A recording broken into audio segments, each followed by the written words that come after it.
Service is a great tool for building a sense of community, and we can also use our communities to serve in big ways. In this episode, I'm sharing some ideas I've seen from different organizations and people and how they use the power of gathering people together to serve and lift in many beautiful ways. I also give my thoughts on why using this power of community to serve with our families is a good idea too. Listen, and you might hear something that could help you, your family, or your own nonprofit.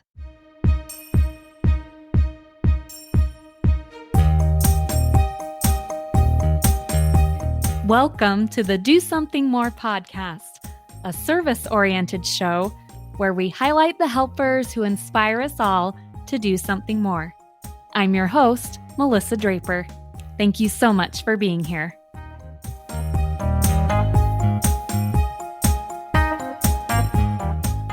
Welcome to this episode of the podcast where we're going to be talking about service and community.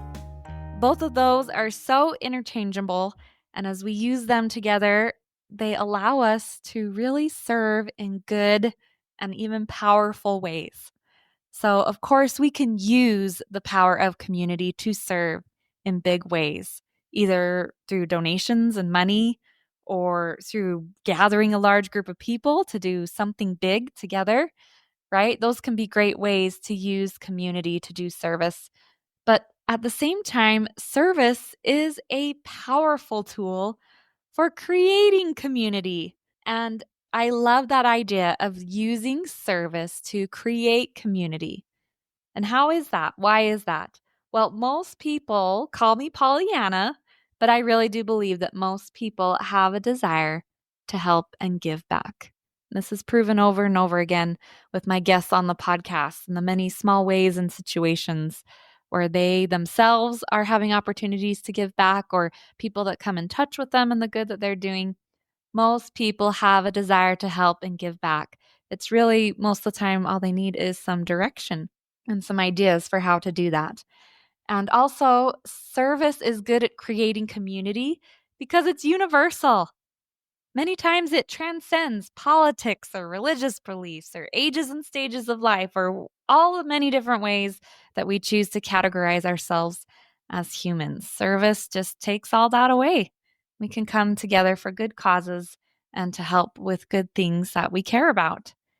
And also, service just generally always brings good feelings with it.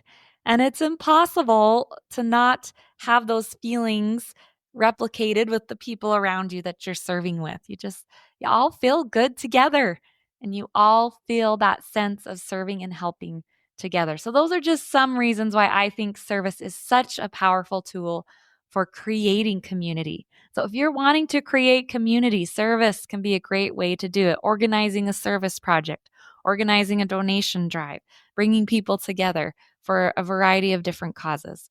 And we've talked on this podcast many times about the website justserve.org. That's exactly what it does. It kind of brings all these nonprofits together into one place so you can see ways to get involved in these different ways.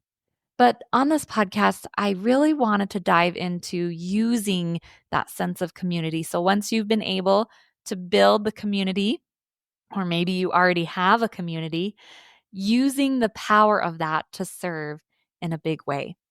And the idea for this episode originally came when I read an article several weeks ago from the St. George News. And it was about this group of women that get together annually. So they do this once a year. And they've called their event Tip a Server. So they come together, a group of about 20 women. They go out to eat somewhere. But then they all have donations that they add and pool together so that they can leave their waiter or their server, wherever they go, a huge tip. And I just thought this was such a great idea. So they said last year at this event, or the one that they just did, the tip came to $1,730. And they had two servers, so they split it into two payments of $865. And many times they do this at random. They just get together, they pick a restaurant, and they just wait to see what will happen. And then they present these servers with their tip at the end of the meal. So they have no idea that these women are going to tip them like this.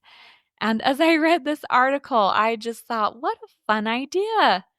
It's using that sense of community, group of women that want to come together and have lunch together. And then they're all going in together on this cause of tipping and giving money to the waiter, the person that's serving them. And how fun to sit there and have lunch or dinner with a bunch of your girlfriends or a group of women that you love and respect. The anticipation of that, of what's going to come and being able to see what will happen when you present your tip. I just think that's so fun. And that's a simple way to use that sense of community to serve. I had never heard of this idea, but I read in the comments of that article that there's people that say they do that with work or the people that they're coworkers with. They'll go out to lunch together and do that maybe once a year again or at different times, or people that have done that with their families or in different ways. So that's just one idea.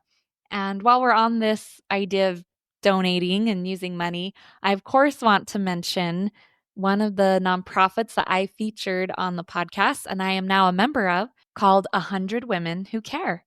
And so basically, the idea behind that is, again, kind of this crowdfunding idea. Is we come together 4 times a year. We have 3 nonprofits present to us, and then we choose one to donate our money to. And everyone donates $100. They pool that together. And then they also have some matching donations from other companies.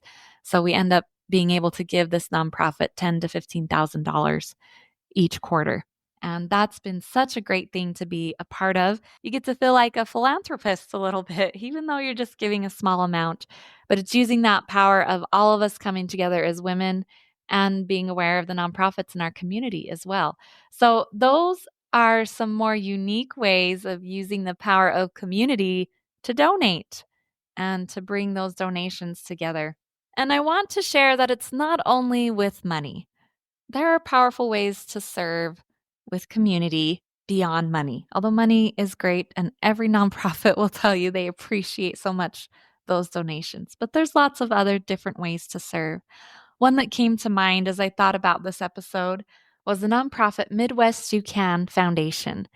And the founder of that, Meg Boozing, I featured them almost a year ago. Well, it's not quite been a year on the podcast. She has epilepsy herself. And so the whole point of her foundation is to build encouragement and a sense of community for those that are navigating epilepsy. And one of the things that I love she does is she holds monthly online meetings for women with epilepsy. So people can join these meetings through a Zoom link all over the nation. And I love that idea that she is building a sense of community. And that's another way to use community to serve. Many times, as people are navigating things or struggling with things, it can feel like a lonely road to walk. And it doesn't have to. They don't have to feel alone. And Meg has very much experienced that herself. And so I love this idea of her having these Zoom meetings for these women to come together. You don't have to do that in a big fancy way or have a nonprofit to do that. You can create something like that through just organizing a simple mom or dad play group and giving people the chance to gather while your kids play together. I've seen it done with Facebook groups. People have created many different types of Facebook groups to help people navigate different things that they're going through in their lives, or to just ask questions, or again, to just not feel alone. So I love that idea of using the power of community to serve in that way, to remind people they're not alone, to give them a place to come together, to talk and to connect with each other. Another idea that came to mind was from the Ironman Q Foundation. So they were one I featured on the podcast really early in the beginning. I talked with one of the founders, Lori Muir. Her and her husband established that foundation in memory of their son who passed away from cancer. And she shared, I love this story that she shared, that there was one December where they were on this Facebook group. Again, Facebook group can be a great way to build community and connection. She was on a group with other angel moms that have lost a child to cancer.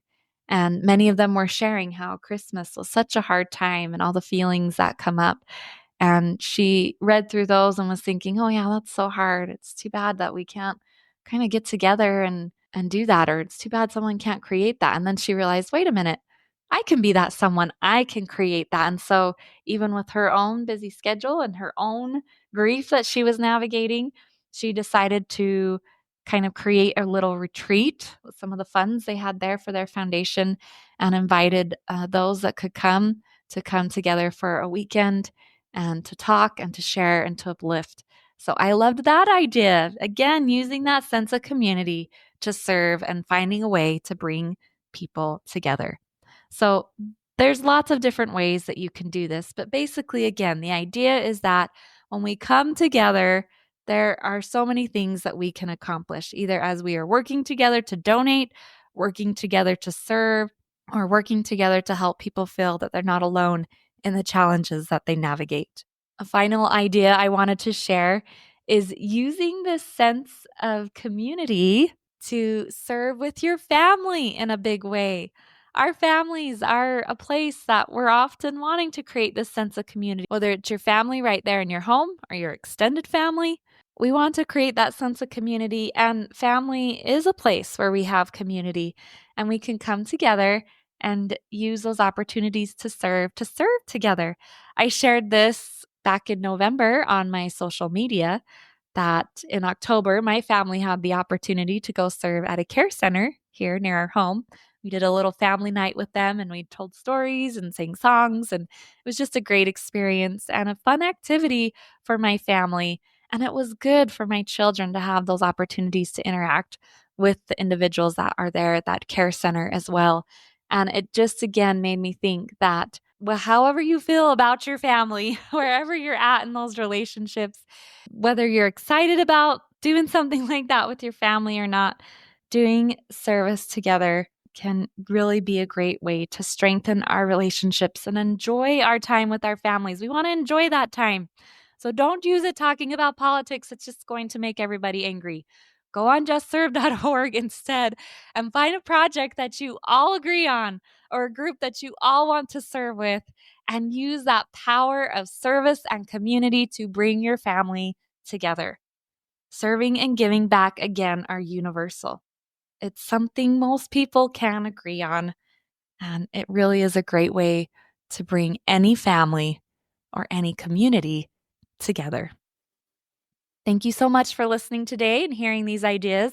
I'm going to leave links to some of the episodes that I mentioned, the nonprofits. I will leave a link to that article about this awesome group of women that do this Tip a Server event, so you can read more about that and learn about what they do. And I will leave a link to Just Serve, because I mentioned that a couple times in the podcast. So you can go and learn more and just really think about this idea of using the power of community to help you serve in a big way. And as a friendly reminder, please, if you enjoy this podcast, follow it wherever you listen to podcasts. Leave us a review. I would love some more reviews, especially on my Apple podcasts. And I know I can see in my downloads, I've got some regular listeners. So any of you that have listened to several episodes and they've brought joy to you, I would love to have you go on and leave a review there. Or you can share this episode with a friend. And as always this week, I hope you can find a way to do something more to help lift, inspire, or make a difference.